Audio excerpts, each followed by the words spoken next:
Why isn't it recording? Wait, so we're live right now?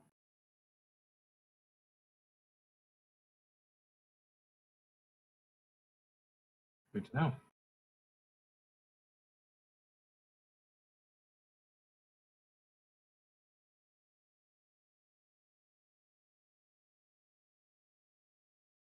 Okay, got it.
Hello and welcome to another Destiny podcast.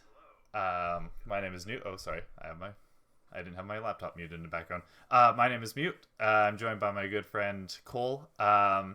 Welcome to episode 1. It's happening. Episode 1 is finally happening, gents, ladies and gentlemen. Boy, howdy. I had your audio set way too high. Our first official stream, and I just deafened the audience. It's a great start. Yeah, I'm especially excited for them to hear your voice go up and down in volume as I'm trying to get it into a good spot. He's literally just got a slider that says Cole's volume. It's just 100 or 0. Yeah, it's just a checkbox. All right, well, we were thinking pretty quiet week in Destiny, so there's not a lot going on. So Yeah. maybe we'll talk about some Call of Duty or, I don't know, PUBG. It's Is that still a thing? How dare you? Oh yeah, I meant to mention before we started. Please don't hit anything. It's really awful when you listen to it on Spotify. Things we talk about before the stream. Yeah. All right. I am a consummate professional.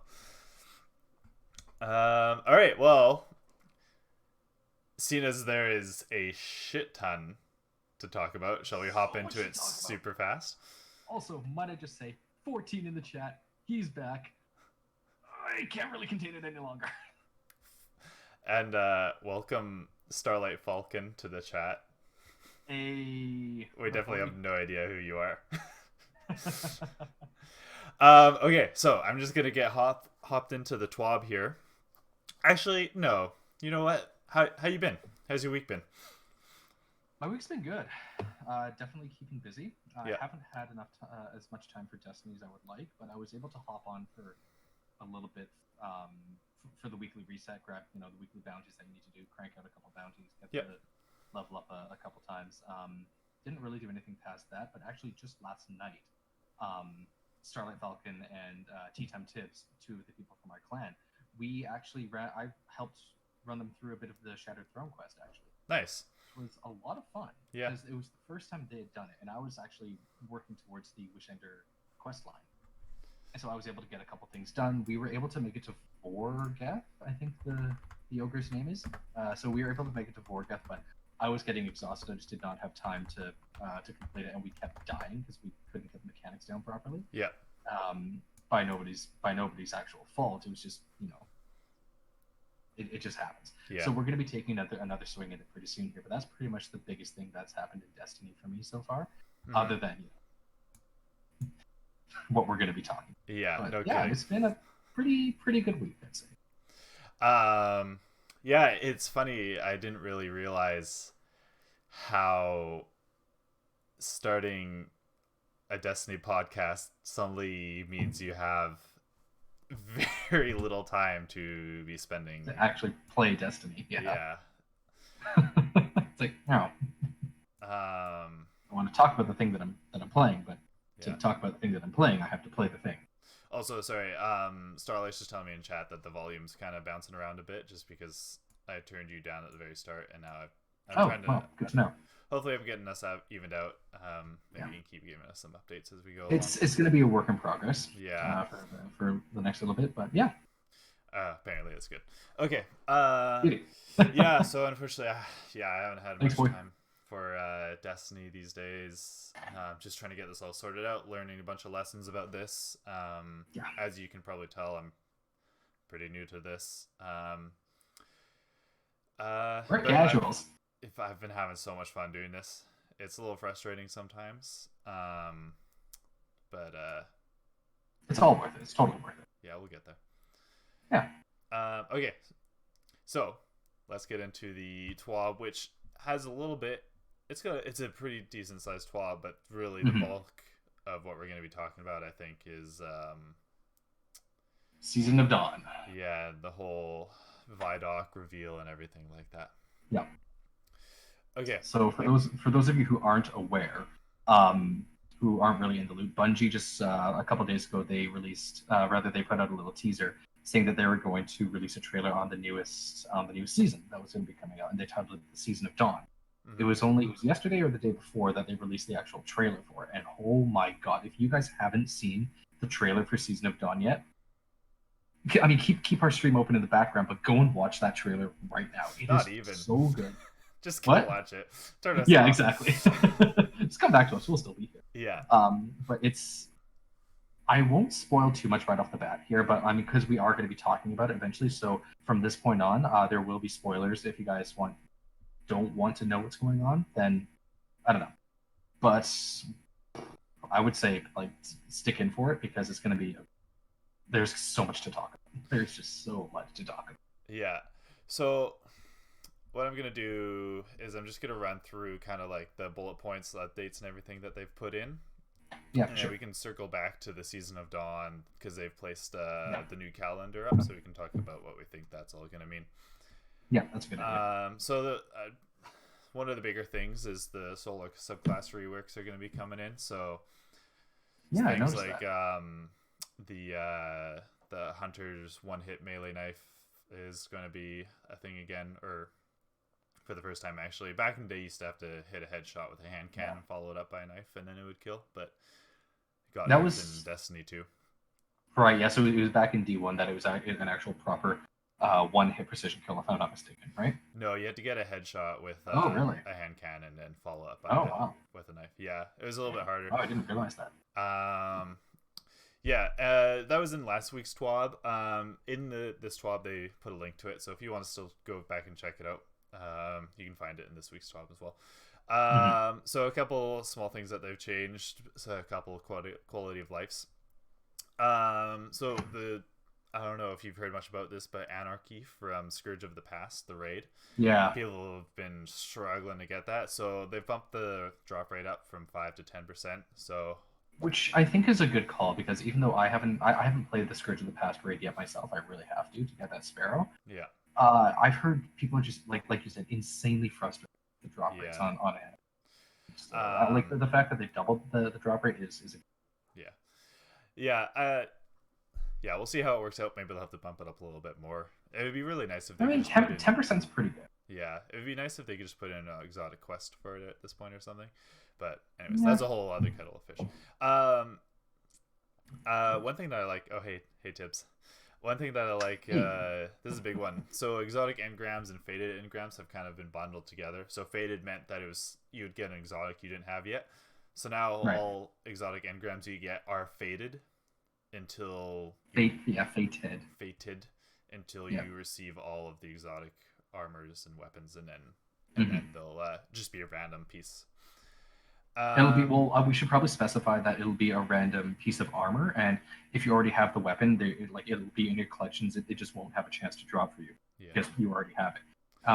It's good though because that it's dropping as a random piece of armor because you can get the random rolls even on exotic armor. Yeah. Or for perks, not perks. Excuse me, for stats. Yeah, the intellect, discipline, all that stuff.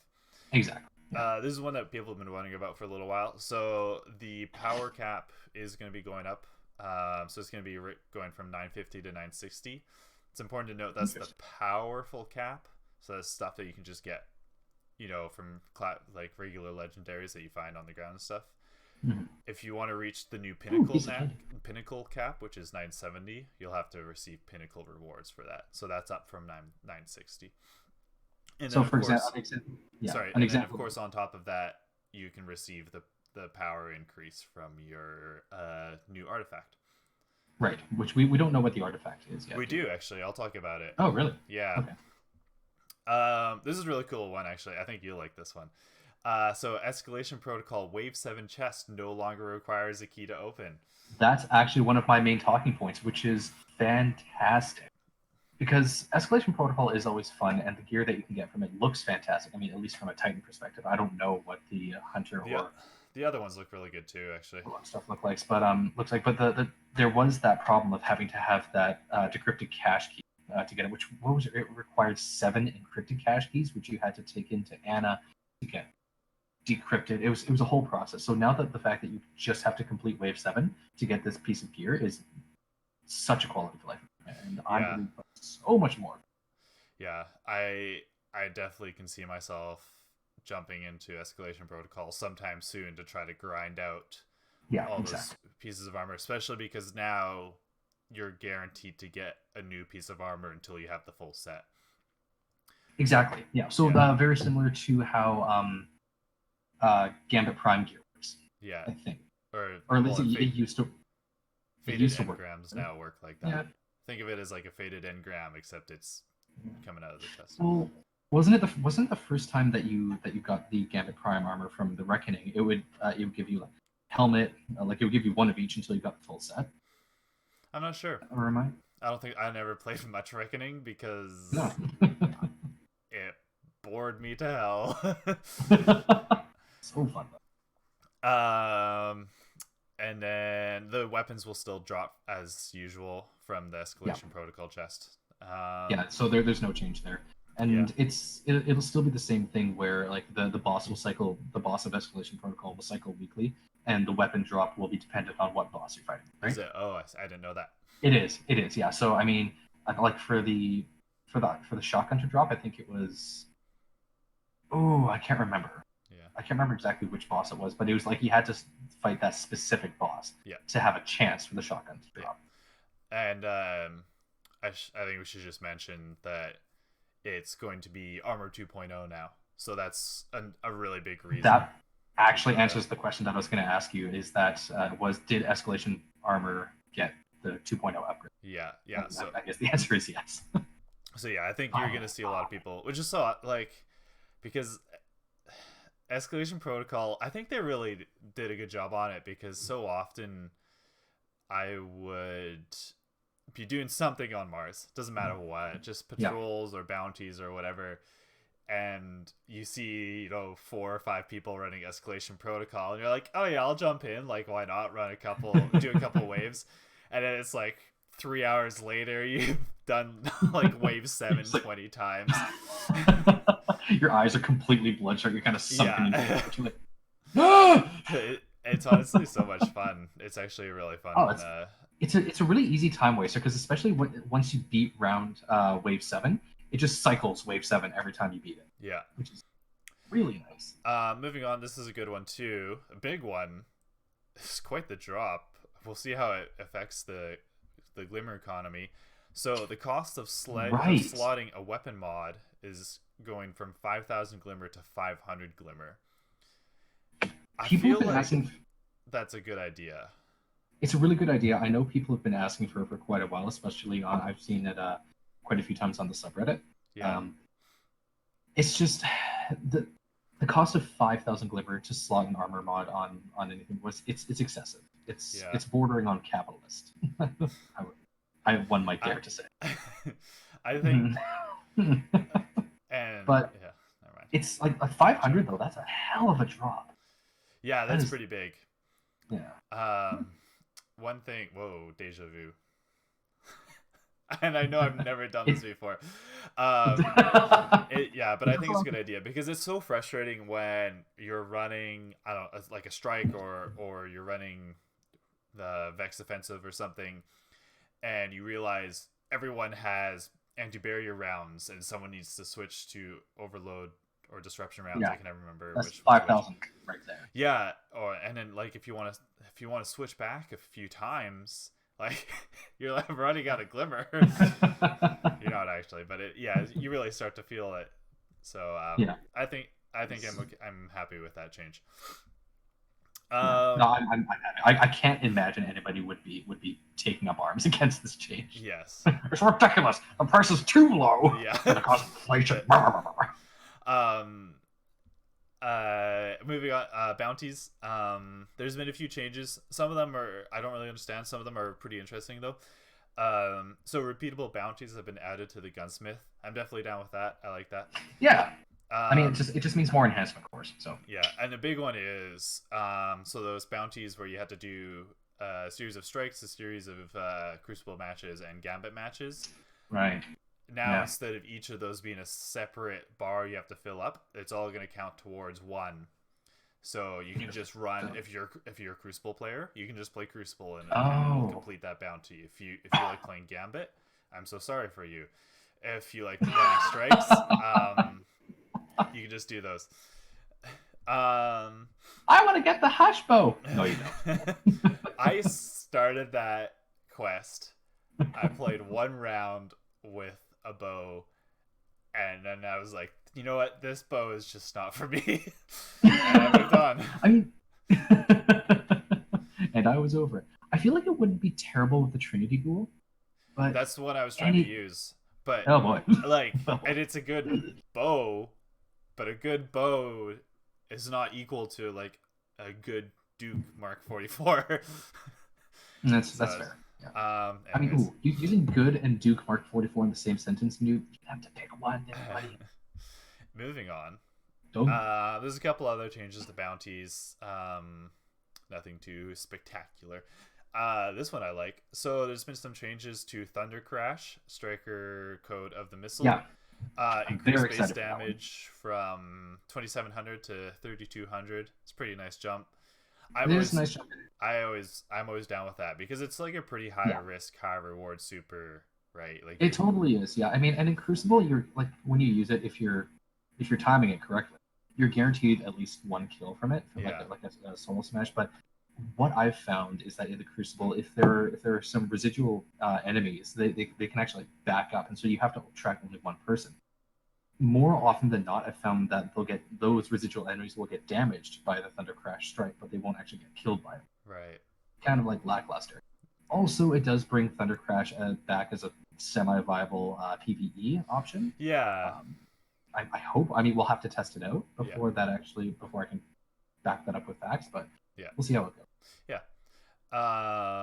So, and then also increased in-flight damage from 100 to 200. I don't know how much people are going to notice that. Probably not by much. Yeah. And I do like this, though. Increase the amount of time you have in air after activation. Just to feel a little bit more like Superman. I mean, exactly. Why wouldn't you want that? I mean, there is something to completing the Spire of Sorrow. Is it Spire of Sorrow strike? Is that what it's called? The most recent Shadowkeep strike, the one where you fight Hash Ladun on top. Oh, anyway, I don't remember. You complete the strike and you just like Thunder Crash your way out into the distance. Oh yes, yeah. It's like yeah, boy. Oh wait a minute. Maybe with this increased flight distance, we can actually hit Zol now. Yeah, or it'd be interesting to see if there's some spots that people can get to in maps now that you couldn't get to before. I know a couple Titans on our clan who would love to test this one out. Yeah. So get on it, boys. Let's go, boys. Okay, moving on to Night Stalker, Wave the Pathfinder, which is the bottom tree with the smoke grenade that turns you invisible. This is pretty cool. So at a short period, 0.8 seconds after the invisibility is applied, where firing weapons or performing other actions will not break invisibility. Odd. So I could see this as being pretty cool in some high skill players being able to turn invis and immediately like do some damage without losing their invis. But the biggest reason for that is now when you're running a strike or something and your teammate's about to die and they're like on their last legs and they're firing their weapon, what won't happen is you'll turn them invisible, and then because they're in the middle of firing their weapon, they'll immediately pop into visibility again. So that's a good point, actually. Yeah, so now they'll have almost a second to realize, I should stop firing, and they can regain their health. So that's pretty nice. 0.8 of a second anyway, but yeah, that's actually really nice. And then there's just a small change to handheld Supernova, just some with the animations and whatnot to make it line up a bit better with the effects, so it just will feel a little bit more consistent. This is a cool one. So not like handheld Supernova needed a buff. Yeah. No. I don't know. No. I don't find it too bad. Right. If you can notice in time and back up. It's when you come around the corner and they just got it ready. That's when you're done. I never notice it. Like when I'm in Crucible, I'll just get annihilated. I'm like, what the fuck was that? And it's like handheld Supernova. I'm like, great. Speaking of which, Crucible. Some Crucible map has been added. Rusted Lands. I don't know if you remember that one. Oh yeah. You probably saw it in the trailer, I guess. Yeah. I really like that one. That was a really fun map, so I'm glad that it's coming back. I just remember playing a lot of Trials on it, I guess. Yeah. And then they've added a few maps to the appropriate playlists. And they've removed Emperor's Respite, Equinox, Firebase Echo, and thank God Vostok is gone. I mean, I don't mind Vostok. Really? This is actually something I want to touch on briefly. Yeah. Like Emperor's Respite, Equinox, Firebase Echo. I really couldn't care less about, but I mean, more often than not, I do get trounced on Vostok. But I found it was a fun map to play because it had like 3 different avenues that you could go into, and that kind of kept things kind of linear. I don't know, maybe that's just like harkening back to the old days of Halo, and then the way the maps were very rigid and set up, and like usually there was like point A, point B, point C. Yeah. But I know I'm one of the only ones that thinks this in our clan, but I liked Vostok quite a lot, and I am gonna miss it. Fair enough. I did agree with one of the ones that was, or didn't agree with one of the ones that was removed last time around. Something Cliffs, I think, Dead Cliffs or something like that. That one was removed. I like that one, but oh well. I can't even remember what that one was. It's good to keep the map rotation fresh, though. That's actually a good point. Yeah. There's some stuff about Eververse that I'm not gonna read because I don't really care. Just remember, there's certain things that you have your eye on, they're gonna be disappearing at the end of the season. So yeah, I can actually go over that real quick. Sure. Like I've just got a couple bullet points here. Yeah. So basically, like the things that you might want to just focus on is that like you said, season-specific items will be disappearing after this, and you won't be able to acquire them again. So if you are thinking of getting something, if you're thinking like, shouldn't I, maybe go for it, but obviously it's your money, do what you want with it. But another thing that they actually, a couple things that they introduced was that they're going to be, okay, so I should explain that you can pay for silver, which is an in-game currency, and you can buy stuff from the Eververse store with that. There's also Bright Dust, which is a currency that you can get from completing bounties and such like that. Yeah. And you can buy stuff with Bright Dust as well. But apparently the way it's been working is that at the end of the season, 50% of the items available in Eververse will have been available for Bright. So that's another 50%. Half of the content from Eververse is behind the paywall. Not great. What they're going to be doing with the Season of Dawn is they're actually going to be cranking that number up to 80%. So by the end of the season, 80% of the items in Eververse will have been available for Bright Dust at some point. Okay. Which is really quite interesting. I think it's a good move on their part. Yeah, I agree. And another thing about that is they're going with they're going to be going forward with a lot of transparency as to what's available for silver and what's not. Yeah. So what I read in the TWAB, you guys can read it yourselves if you'd like, is that every week they're going to be releasing a list of items that are only available for silver for the entire season, so that you know that if you really, really want this thing, you will have to pay for it. Right. Okay. Which I think is a good move. Yeah. So like if you see that if you see something in the Eververse store, but then it's not on this list, you can think like, oh, okay, so it'll cycle back around at some point for Bright Dust. Okay. I'm glad you jumped in with that then, actually, because I didn't know any of that. I was reading through and I was just like, oh, Bright Dust, and then just moved past. I ain't just a pretty face. I got some stuff going on up here. Some. No. And then I did. There is something about the amounts of Bright Dust you're going to be receiving is going to be increasing, I think. Yeah, I believe it's 200 per. I think it's 200 per weekly bounty, and 10 per single bounty, which is a bump up from the 5 that you got, I think. Okay. Anyway, I can't remember. So, I was just told that our audio is a bit low, so I'm just gonna slowly raise it up. So I just just so if anybody's wondering what's going on when they listen to the podcast on Spotify, I'm just gonna, instead of just slowly like cramming it to 100, I'm just gonna slowly raise it up. So this is why I wish I had a soundboard, because I could just play the clip of Plankton going, "Not when I shift into maximum overdrive." Yeah. I'm just imagining people like wondering, why do I keep like having to turn down my volume?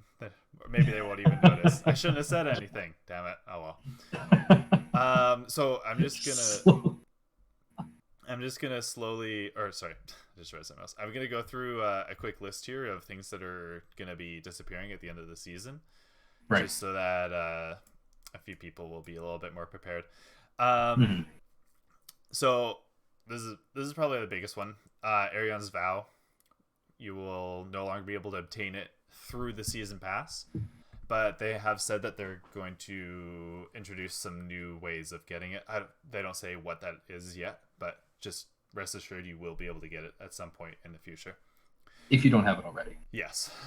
Same with the Catalyst. Vex Offensive is going to be going away. Vex Invasions on the Moon are going to be disappearing, which makes me kind of sad. Yeah. Because they were super cool. Dude, I love those things. Yeah, I kind of wish they just left those in. I don't know why they didn't. Yeah. Maybe... I think it has to do with the portals to the Black Garden closing and the fact that we've killed the Undying Minds. Right. And then it's probably also just because I think current consoles are starting to really struggle with running Destiny. Yep, I can definitely guarantee that. My Xbox One, my frames tank to about, I'm going to give it a generous 3 frames per second. Yeah. whenever I encounter something like, whenever somebody pops their well of radiance, it's like, oh god. Yeah, trying to switch weapons is like watching a fucking PowerPoint presentation. It's so bad. Anyways, Vex Invasions on the Moon. Vex weapon data seeds from Ikora, the Gate Lord's Eye, will be disappearing, which means you will be losing your power bonus. And season-specific triumph seals and titles. So definitely get on that now if you're looking to get your that fancy schmancy Undying title that I looked at once and then decided, yeah, same. But I mean, if you want it, time to grind is now. Yeah. Much like a club at 1:30 a.m. A little encouraging story. I can't remember. Do you remember how many ranks Starlight Falcon went up in recent week? Maybe he can chime what was it within the last in the chat here? Yeah, within the last week or so, was it? Yeah, it was absolutely insane. Like, what was he? He was at, I don't know. Maybe if he's in the chat, he can tell us directly when he started it. But he just recently hit power level.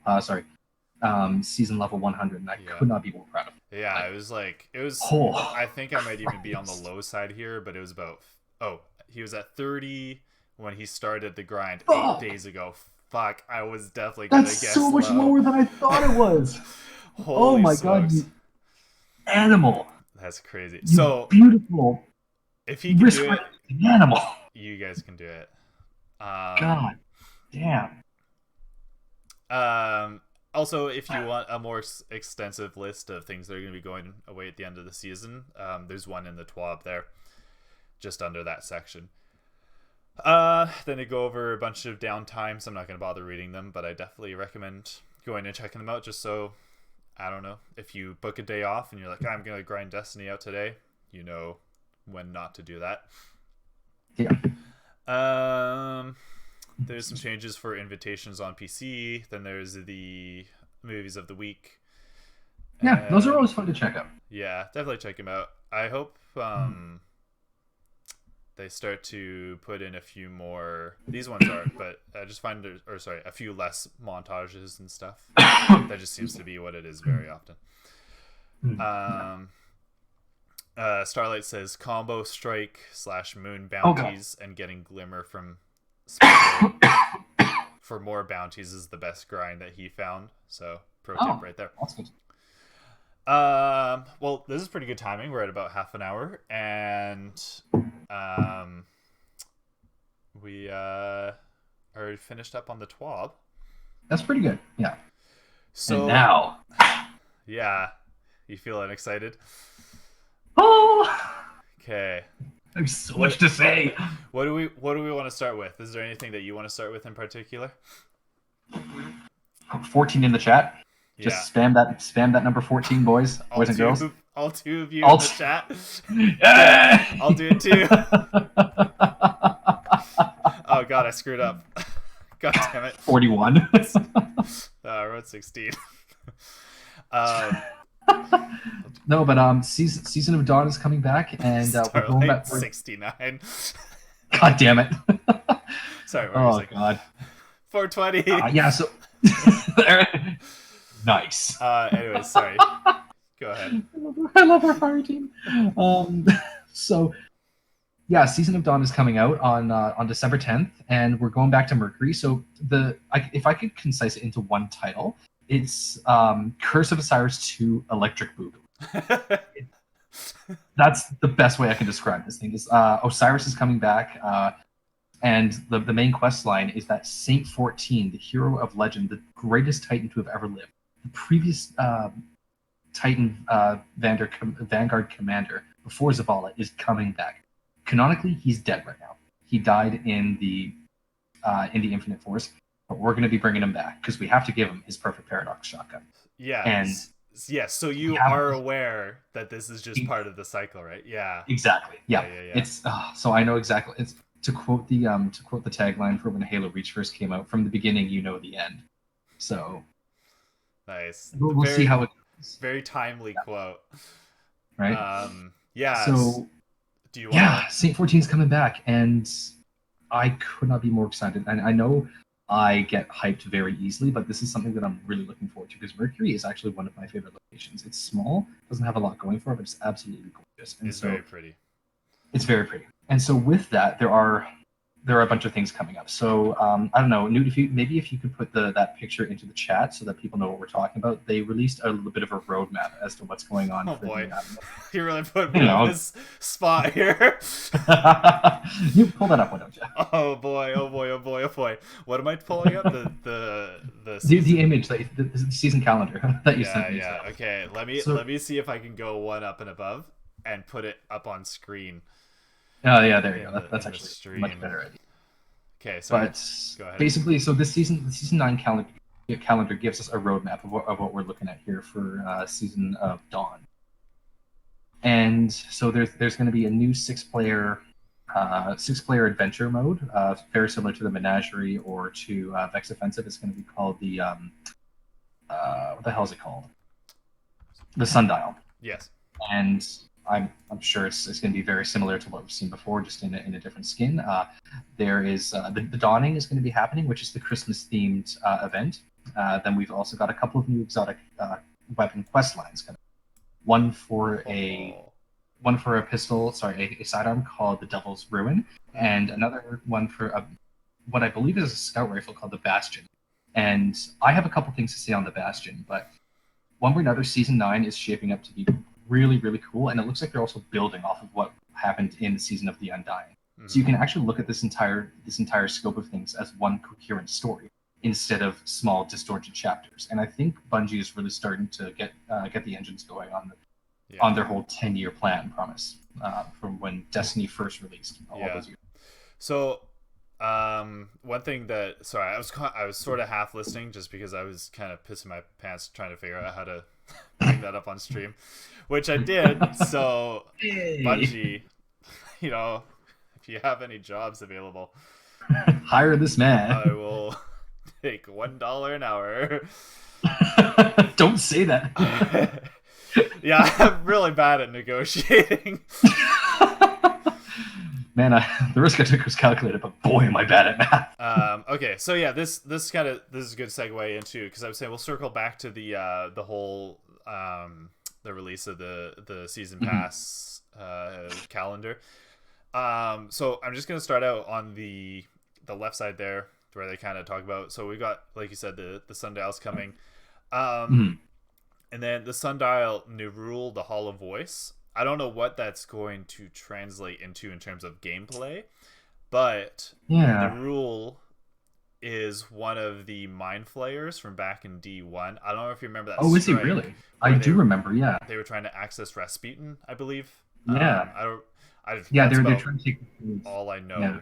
But interesting. so there's an interesting bit of lore behind that. I recommend probably My Name is Bife or Mylan Games will probably be putting out a video on that, I'm sure. So I would go to them first before us for anything lore related. And then free to play players, you got a whole slew of things as well. But we'll skip over that because we're not some poor casuals. Yeah.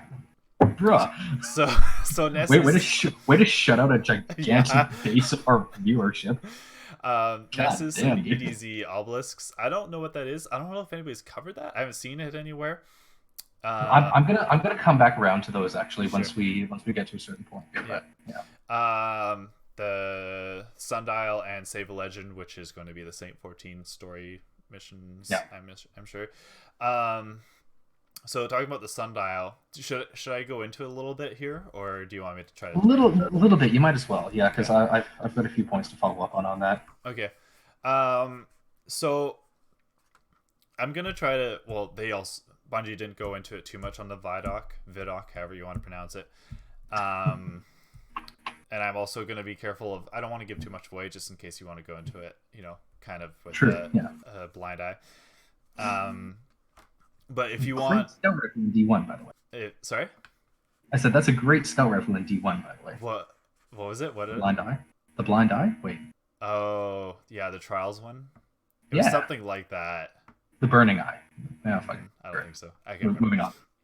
Anyway, but if you want all the information, the Bungie VIDOC is up on their YouTube channel. And about 25 minutes in, you get to see the gameplay and kind of what the Sundial is going to look like and everything like that. So 25 minutes in, if you want to just skip to that. So it's pretty interesting.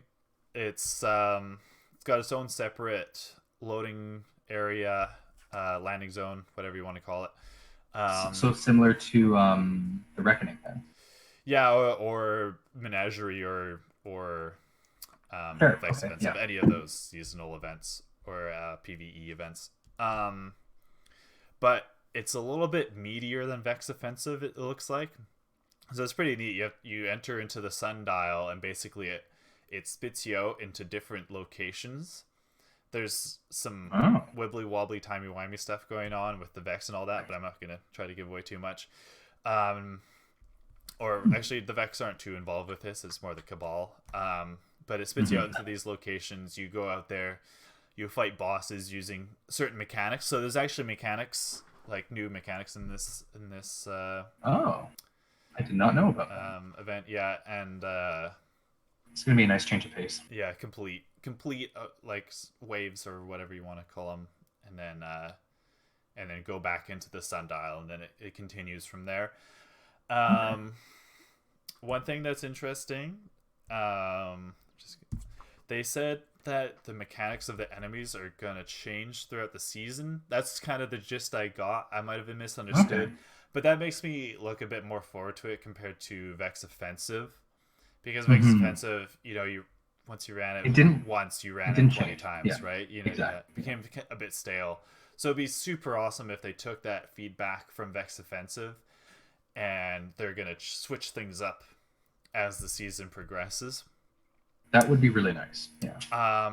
One thing also that's really cool is there's going to be a hard mode to it, where you have to go in with a pre-made fire team.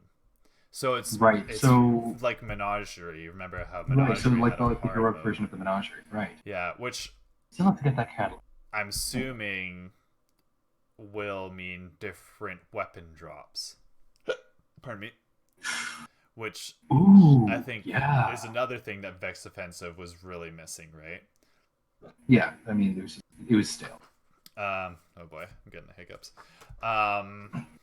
And another reason I recommend going to check out this gameplay, if you're not too worried about spoilers, is you get to see some of the new mechanics, like the new subclass mechanics in play, like the warlock, the new warlock melee for the I don't know if it's all 3 subclasses or I not? have no idea, honestly. Actually, but you get to see some of I'll those have to look into that. new solar subclass mechanics in effect. Right. And then so shortly afterwards, starting on 12/17, we have the dawning, and that runs until the new year. I'm looking forward to that. I'm looking forward to baking cookies again. Merry Christmas. Happy Chrysler. I hope that the sparrow from last year still works in that like it spits out glimmer as you go along and stuff. I hope they bring back those effects. Maybe. I don't know. We'll see. Next up. Then of course, Iron Banner. Yes. Coming back. So this is a bit of a hot topic. Yeah. So the armor is a reskin of one of the I believe it was year 1 of D2. It was, yeah. Banners. I mean, some of them. I mean, as a Titan, I'm kind of over it. I'm not too impressed with the armor, but I know as a hunter, you're a little bit more excited. It's actually, I think, my favorite Iron Banner. At least the helmet is my favorite Iron Banner helmet of D2. D2, okay. Yeah. So I'm kind of okay with the reskins, but I don't know. It's kind of like it feels a bit like a bit of a slap in the face considering I've been with Destiny for so long. It's like, could I please have something new? But I mean, what are you gonna do? Yeah. How many different versions of Iron Banner armor have we had now in D2? Is it 2? Like 1 a year? I think it's 3, maybe. Yeah. I'm not 100% sure though. Anyway, yeah, count. But one way or another, like it's not necessarily the armor that I'm worried about, or I shouldn't even say worried. I'm just excited to play Iron Banner again. Like I'm always excited. I always have a good time. Especially with our team. They always make it fun, and quite often we win as well, which is just always a nice bonus. Yeah, it'll be interesting too with the new solar class. That's going to be interesting. Solar subclass changes. God. Yeah. With, I'm a little scared of the one-hit melee throwing knife. For the hunters, that's going to be brutal. But I mean, it's like if they nail that, you're gonna have to like give them respect. It's like nicely done. And the thing is, too, Titans technically have currently even a one-hit melee on their solar subclass throwing that doesn't even require precision kill. Is it one hit kill? Oh, I guess with the proper setup. Once you get the what's it called, roaring flames going, you can get a one hit kill with that hammer. But to regain the hammer, you have to go run over it. But you regain health when you do that, so it's kind of it's like a really shitty Thor. Yeah. But he whips his camera. So damn it. I gotta tilt my camera down more so you can see my hand gestures. So I feel like Titans and Hunters are a little bit balanced in that sense. Like, Hunters just automatically regain their throwing knife, their one-hit melee, but they have to hit a precision kill, whereas Titans don't have to hit a precision, but they have to run and get it. So I feel like those are kind of balanced. I am worried about the Warlock a bit. They've gotten overworked. They're fine. But we haven't really seen it in effect in Crucible yet, I don't think. So who knows? Maybe it's amazing and we just don't know. Yeah. It does seem to do a fair amount of damage in the clips in PvE that I watched in the VIDOC. Okay, I'll have to check it out because I haven't seen that. I only watched like the first 20 minutes of the VIDOC. So. Yeah. And then the sundial changes again. I don't know what that's going to mean. I don't think they've gone over it at all. I'm assuming it's just going to be like, that might be what they were talking about with the different mechanics. Yeah. They'll tweak. Like it's really safe to assume that. Yeah. Sorry to all the visual viewers. I'm just going to adjust the camera now. Because why the hell not? He's not wearing pants! Legend Sundial comes up pretty shortly afterwards. I don't know what that means. I'm guessing maybe it's the hard mode, where you need to go in with it would have fire team. Yeah. And then they have a little image of the exotic quest, Devil's Ruin. I know you've got a theory on this. Seems to be a sidearm, and it kind of looks like. For the record, finally another exotic sidearm. Let's just say. Where's Jug's promise? I want that back. But so it kind of looks like it has two barrels, but it doesn't seem to have two grips. But what about dual wielding sidearms? How badass would that be? So anyway, I started blasting. Oh my god. I would love to cosplay as Frank Reynolds in Destiny. He's a striker type. I don't think. Yeah. You reckon? Well, I don't know what you. Ooh, I don't know. Yeah, that's actually. I'm gonna have to give it. We'll circle back around. Yeah, We'll give it some we have to come up with what each Always Sunny in Philadelphia character is. Yes. I can put that together. But because it doesn't have the second grip, I kind of wonder if it's gonna have like two bolts come out of it at the same time or something like that. Maybe, or like a secondary firing option. That's the only thing I can. Yeah.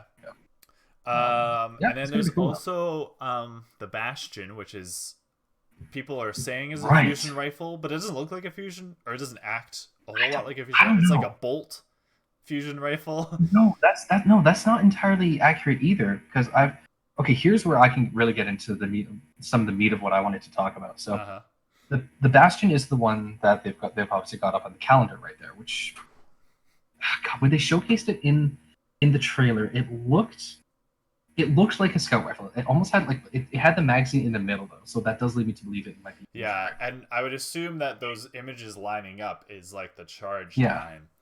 It might be just like a kind of a combination of two weapons. It could be. I've also got another you actually, now that the more that I think about it, it definitely does seem like sorry.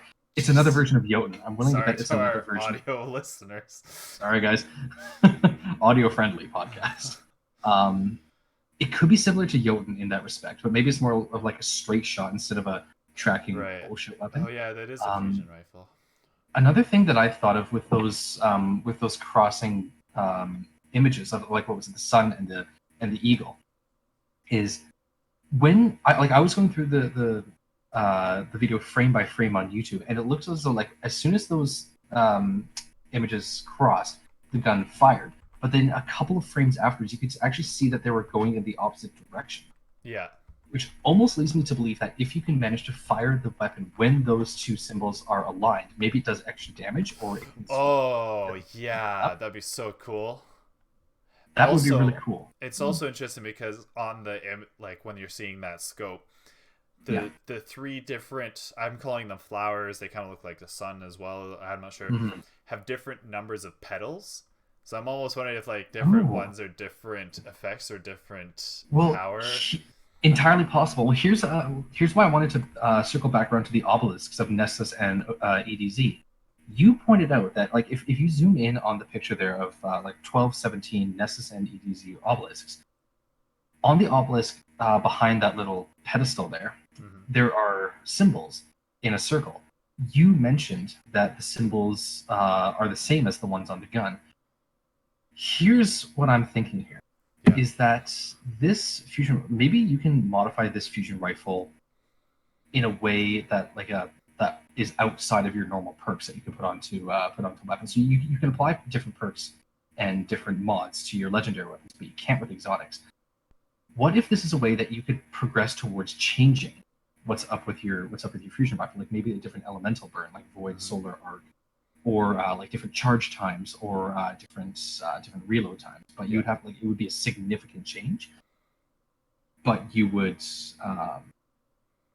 actually have to like continuously work towards it. Maybe that's what the obelisks are all about. So you choose one of the or like a combination of symbols, and maybe that'll give you like a new version of the weapon. That's what I'm. We'll see. Yeah, I'm super excited to see what it is. I'm thinking maybe we'll just move on though, because we're an hour in, and there's a few other things that I want to cover. I'm not 100% sure what's going on with the bottom line there, but Crimson Days is coming back, so. Crimson Days is coming back. There we go. Yeah, it's going to be fun. One thing I actually want to point on real quick about this is, so you can see that there are clearly two. There's this new Sparrow for Crimson Days. Just whatever the hell you want. I'm really, really trying to avoid the use of the word dildo, but I can't really get away from it.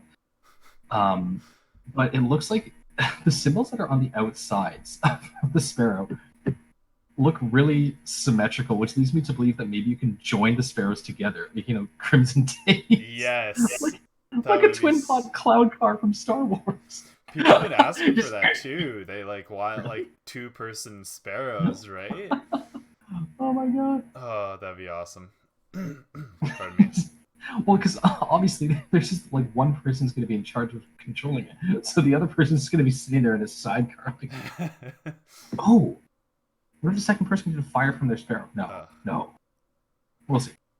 I don't think so, but I wish.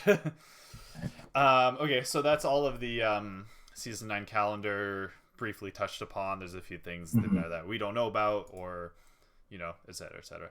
I'm just gonna bring that down from the stream screen there. So there are a few things that I wanted to touch on from the VIDOC, if that's all right. Yeah, for sure. I've got a couple things in the trailer, but I mean, they're not. There's one thing from the trailer that I want to touch on. Sure. Okay. Maybe you touch on that first, because then. Yeah, for sure. So obviously we just talked about Bastion, which is this new assumed fusion rifle, but also they showed footage of a new scout rifle, which looks really quite interesting. And they showed this person using the scout rifle in Crucible. Fantastic video for the record. If you haven't seen it, go watch it. Yes. Go. Saint 14 has a Greek accent, by the way. Yes, he's Saint 14 is back. 14 in the chat, boys. But 14. When the player got a headshot kill with this new awoken looking inspired scout rifle, it actually got like this blue, like they reloaded and it got this blue shimmer to go across it, and they were able to fire a slower moving bolt that actually killed a guardian in the Crucible on a body shot. Yeah, and it had arc effects going on. It had an arc effect as well. So I haven't really seen anything like this before, but go and check out the video and pause the and like try and move through the video frame by frame using comma and period on your keyboard, left and right. It's really quite interesting. I don't know if it looks like it's an exotic. Like that has to be an exotic perk, because there's no way that would just be a regular legendary. But anyway, I'm really excited to see what that scout rifle is all about. Yeah, I can't wait for us to end this stream and go on like Destiny subreddit or something, and they've just posted like explanations of each weapon or something. It's like, oh, we were completely wrong. It's like officially from Deesh, just just erase. I'm just gonna double check that we're still streaming. Okay, we're good. So yeah, a couple things that I wanted to touch on. So I'm just gonna be staring down at my desk right now because I'm reading off of this because I made a few notes. He's still not wearing pants. So one thing that's really cool is I'm just gonna steamroll right through that comment. With the new what's it called? Artifact. The Lantern of Osiris is what it's gonna be called. This is a really good idea. I really applaud Bungie for this. So all your overload and anti-barrier rounds and stuff like that are actually gonna be in the first row now. Because those are like the most useful ones. Yeah. So you get them unlocked nice and early because we've gotten used to using them now, and we need them to defeat certain champions. So I think that's a really good idea. So there's some pretty interesting changes to armor, and again, this is all stuff you can see at the 25-minute mark in the VIDOC. So if you want it really in depth, I definitely recommend going to check that out instead of our low budget shitty stream. Don. Hey, so there's gonna be okay stream. There's gonna be some new mods that are gonna be getting released. So on the far right of all your little mod boxes, there was the one that had the little Vex symbol in it. Yep. So now those are gonna be Dawn armor mods, and there's some pretty cool stuff you can do with them. So with these new mods, you can become charged with light. So what that requires is you put in this mod that says, for example, this was in the video, break an energy shield with a matching elemental weapon, and this will give you a charge of light. So a charge of light, will that boost your progress towards getting your super? So what you do with charges of light is you can consume them for different perks. The one in the VIDOC, very quickly paraphrased, is, for example, when your shields are broken, you gain resistance to damage from like incoming damage. So I like that. So like bumps your resistance up when your shield is broken, which leads me to wonder too. So it's okay. So first of all, it's basically like a better version of finishers. I feel like they kind of took that finisher idea and built on it. So instead of using your super, you're using your own separate little stockpile of charges of light. Yeah. I like that a lot better because I almost never used those finisher mods because it took away from my super progress. Screw that. Yeah, I'd rather just use my super. But this really makes me wonder, and I didn't catch them going over this, if these will be available, like if they will work in PvP. Because that would make some... I think I would be okay with it because it would lead to some really interesting builds, especially if there's some other ones that are kind of similar to that perk I just mentioned. Because imagine that, like, that would be so useful in PvP. If your shields are broken, you gain resistance. It really would be, yeah. Wait, didn't they just nerf one-eyed mask? What's the... God damn it. Fuck! So, yeah. That is true. But... we just got past this as a community. Yeah. I don't know. We'll see. Maybe it won't work in PvP, but we'll see how it goes. We'll find out. I mean, because like finishers, you can't be used in PvP, so kind of makes me think. I wish they could, like assassination style from Halo Reach. Oh my god, that's so cool. Speaking of finishers, so this is something people have been asking for. Is you can now set it up so that you have random finishers, so you can choose like your 9 favorites. And it'll just cycle through those finishers and just choose one at random. Yeah. God, how many finishers are they releasing? A lot more, I guess. Sweet. To be honest, I still use on my hunter the common generic hunter one. It's just the coolest one. You do like this cool like whirlwind of blades. I don't know. Honestly, I'm so happy. Like we're getting the uppercut finisher, which I know people have been asking for quite a while. So we're finally getting that one. Not the headbutt, the Saint 14 headbutt. Like, if you guys haven't read up on Saint 14's lore, the fact that we're getting this headbutt is monumental, and it's just such like a tip of the cap and like a salute to our oh captain, my captain, our commander. If you want an easy source to find on that, just look through Bungie News. I don't remember which one it was in, but in the 2 little lore stories they just posted, it's a story about Saint 14, and in one of them, headbutts like some vandal into just dust. Yeah, it's better than that, and I won't spoil it because it's such a great read. It's such a great story. So, this is one that we should have got to earlier. This is sorry about the shake. This is game breaking. This is game changing. Sparrows could be used on Mercury. That's it, boys. It's done. Back it up. D2 is a 10 out of 10. Game of the year. Game of the decade. Yeah. I'm pretty excited for that. I mean, it's just such a great quality of life change. It took them long enough to implement it. But hey, with Curse of Osiris 2, Electric Boogaloo coming out, you kind of got it. Yeah, they probably were thinking about it, and they were like, well, we got this not DLC, this season coming up, we'll just wait until then, we'll just release it then. Well, which makes me wonder, do you think they're going to be expanding on the Mercury social space? I do wonder that, especially because typically... I really hope so. When you... Oh wait, is this a thing in D2? I'm pretty sure it is. Where when you come to a new location, you have to go and like enable your sparrow. Or, yes, you do. Is that still a thing in D2? I've gotten all confused now because the moon is a patrol space in D2. No, it was... That's how it was in D1. Every time you went to a new location, you had to plant a beacon to enable your sparrow, except for the Dreadnought, which you can't use your sparrow there. Yeah. In Destiny, in D2, when it originally released, you had to reach level 20 to get your sparrow. Yeah. And then it was available wherever you went. Oh, okay. Yeah. I didn't remember that at all. Like I said, I got mixed up when the moon got dropped and the game started to get crossed. The moon got dropped. Moon's dropped. Moon's dropped twice. I already said this, but like I said, the Warlock melee, the new one, it looked like it had pretty decent damage to it. So I don't even know what it looks like. You it does like a thrust with their palm, and it shoots out 3 bolts of fire. Oh, is that what that was? Yeah, it's kind of hard to tell if there's tracking on them or not. I'm not 100% sure. I haven't seen enough of it to really be able to tell. Warlock sees it from across the Crucible map. He snaps his fingers. Your neck just says... They don't have that yet, right? I wish they had a finisher that was the snap. That'd snap.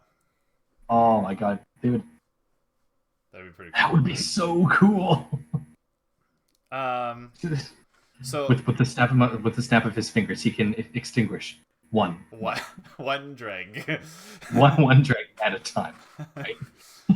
But he has to damage it a bit first. Snaps aggressively. So that's everything that I kind of picked up from that gameplay section of the VIDOC. Sorry, audio listeners.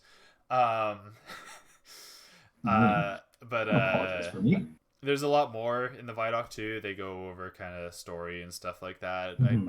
I would recommend going to check it out whenever you have time. Yeah, that's pretty much all I've got on it as well. I mean, I've got an idea on how the new flares are going to work with the sundial, but this is all just conjecture and theory at this point, so I'm really not certain. But it looks like Ozlek. Oh, yeah. I don't know how to pronounce Ozlek. The Sky Piercer. Then there's Tazarok the Sun Eater, and then Inotam Oblivion's Triune. Fuck you, Destiny, making me having to bring out a thesaurus to play your game. Fuck you. No, my thoughts are that it's going to be like they very clearly look like they're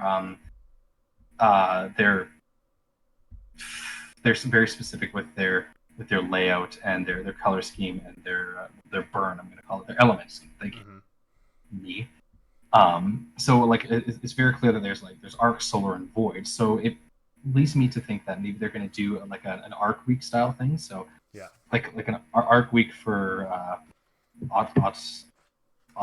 Ozlect, and then maybe like shut up, Oz, like a solar week. Oz. Oz, yeah, a solar week for Tazarok, and then a void week for Inotam, and maybe like certain like that stuff will do more damage, or like there'll be certain mechanics within the sundial that'll be based around those certain elements. I don't know, but that's what I'm thinking.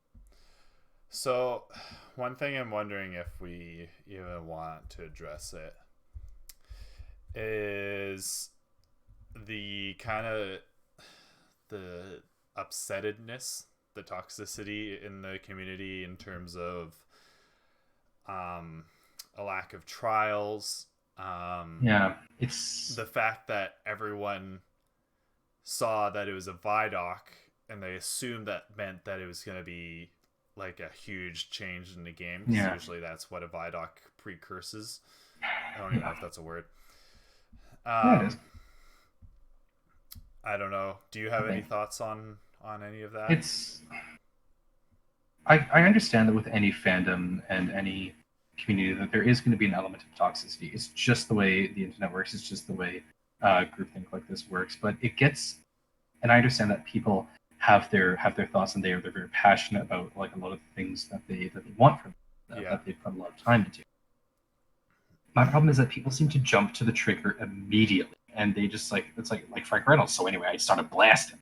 It's just immediate. It's like a knee-jerk reaction. This guys just we don't know. Like this has happened a lot. Like we've like a lot of us have been playing Destiny for years, and we're not exactly strangers to these changes coming to the game, and like expecting gigantic things from the game, and then being let down once that expansion comes out, or once that new season comes out. It's just lower your expectations just a little bit. Yeah. Just bring it down a bit, and it's like I said, like you're absolutely allowed to be passionate about the game that you love, and there's absolutely nothing wrong with that. Just don't jump to attacking the devs, and don't jump to like just saying like, "Oh, this game is unplayable. This game is trash." Like, rah, rah, rah, rah. It's just a bit much, and it's unneeded for a community that is so supportive and so positive. It's just we don't need to react with such negative. That's all I'm getting at. Yeah.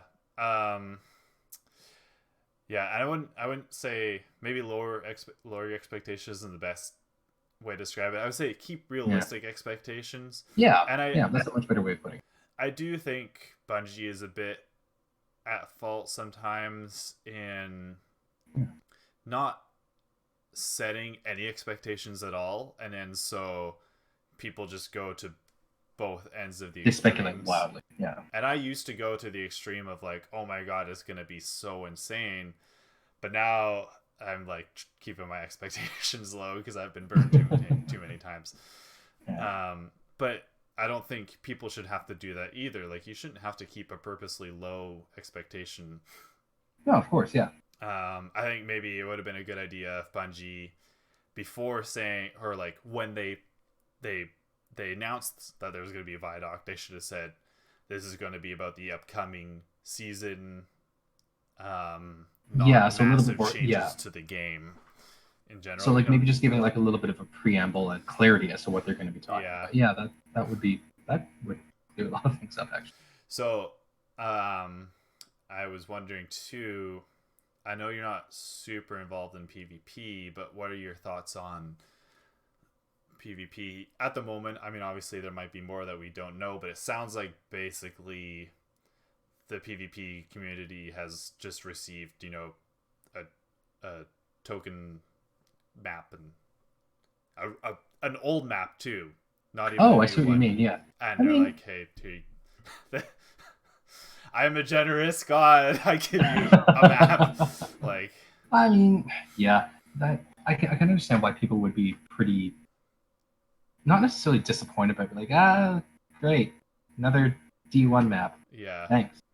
Like, I do adore D1 maps. I'm happy that they're coming back. I think that it's been happening a little bit too much in place of new maps.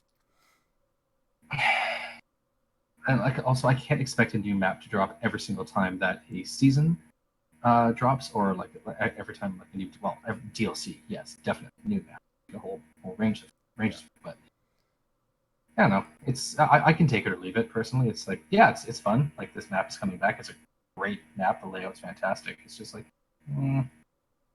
maybe if they release like a new map alongside the old one side by side, that might motivate people a little bit more. That's a rule that they should make, I think. Yes. Yeah, it's like, if you're gonna bring back an older map, bring out a new one as well. Yeah. Gambler's Ruin. Oh god. Cannot stand Gambler's Ruin. I don't mind it. I do have a few thoughts on the whole PvP situation right now, because I really do like PvP, and typically when PvP is in a good spot and I'm looking for something to do on Destiny, I fall into PvP more than PvE. So I think that it does make me very sad that basically PvP has been ignored for so long. It does feel like it's been ignored, yeah. But I do understand also that Destiny, first and foremost, is a PvE game. Like, Destiny is about the raids and the strikes and the match-made activity. And the loot. And lots of loot. But I don't think that's a reason to just like almost basically ignore PvP community, the PvP community. Yeah, I mean, they're not being ignored. It's just that I don't think there's that level of care that should be going to. So that's what I was. I don't think, personally, I don't think that Bungie is ignoring PvP. No, not I think they are working on it, and they have said many times, and this is why I get upset with people who are screaming at Bungie about ignoring PvP. They have said that, like, this Season of the Dawn is kind of the catalyst, and Season 9 is going to be the rebuilding of PvP. Or, sorry, not Season 9. Season 11, I think. Whatever the one is after Dawn. that's going to be the rebuilding of PvP. So, oh, really? yeah, so they have said it's going to happen. I think maybe what they need to do, because the Destiny community, and I think maybe especially the PvP community, me being a part of it, has a pretty short retention span. Yeah. And they forget that this has been said. So I think Bungie just needs to remind them, and maybe it could just be as simple as posting a screenshot of a map and be like, hey, this is a really cool place to peek from. You can see these 4 different sight lines. I'm super excited to be working on this map. Let their devs maybe post, with permission of course, little snippets of things that they're working on. Yeah. Because I do believe that's what's going on behind the scenes. I just don't think that they're showing it. And I think they're thinking, oh, well, we want to save it for a big reveal. Yeah. But I'm just worried that they're going to lose that community before they have their reveal. That's well, hopefully not. Like, maybe just a little bit more transparency. Yes. And those, like you said, those little reminders. Like, hey, guys, don't worry. We haven't forgotten about you. Things are coming. Just sit tight. Here's a throwing knife. Yeah. I think I've been leaning more and more. I didn't used to be this way, but I'm thinking that PvP needs to have some separation from PvE in terms of weapons and armor effects. To be fair, this is a... Oh, sorry, go ahead. I mean, it needs to be balanced separately. And they kind of do that a little bit. I think they need to implement more of the, this weapon does this effect against enemies of the light, or minions of the darkness is what they're called, actually. I think they need more of that. If Master of Arms, well, I think that's a bad example because that's the defining perk of that weapon. But if some perk is insane against enemies in PvP, maybe just say it's good against minions of darkness, and then even then they could just have time to fix it, and it's not destroying PvP during that time.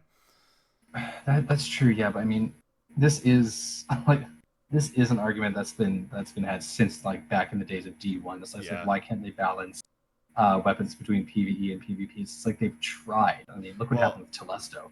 Well, the big thing is that they didn't want to. That was why they always wanted it to be possible to take a good weapon from PvE and bring it into PvP and use it there. And I think that's a really awesome idea, but I'm just starting to lean on the side of thinking maybe it's just not doable. Or who knows, maybe Bungie's gonna pull it out and they're gonna be they're just gonna be I really regret that phrasing, but maybe they're gonna pull it off is what I meant to say. I prefer the first one. I almost wouldn't be surprised if come the next season, not Season of Dawn, but the next one, Season 9 hasn't even dropped. We're speculating. Season 10, this is great. I almost wonder if there's going to be a separate section in Destiny for PvP. I almost kind of think that might be... I don't know. I haven't quite solidified the idea. How about I'll come back next week with my idea, and I'll share it. But I don't know. In the next, what is it? How many weeks? 5-6 weeks that we have for season 9? No. I mean next podcast.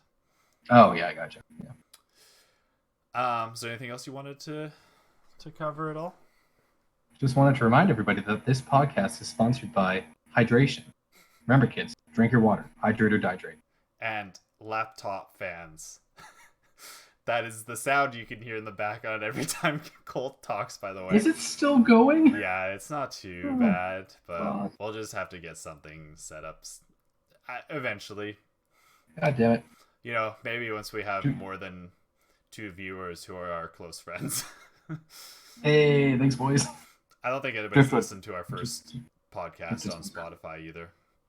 I'm not too worried about that one, though. I'm not looking forward to trying to upload this tonight. Oh well. Yeah. Anything else? No, I think that's all I've really got here. All right.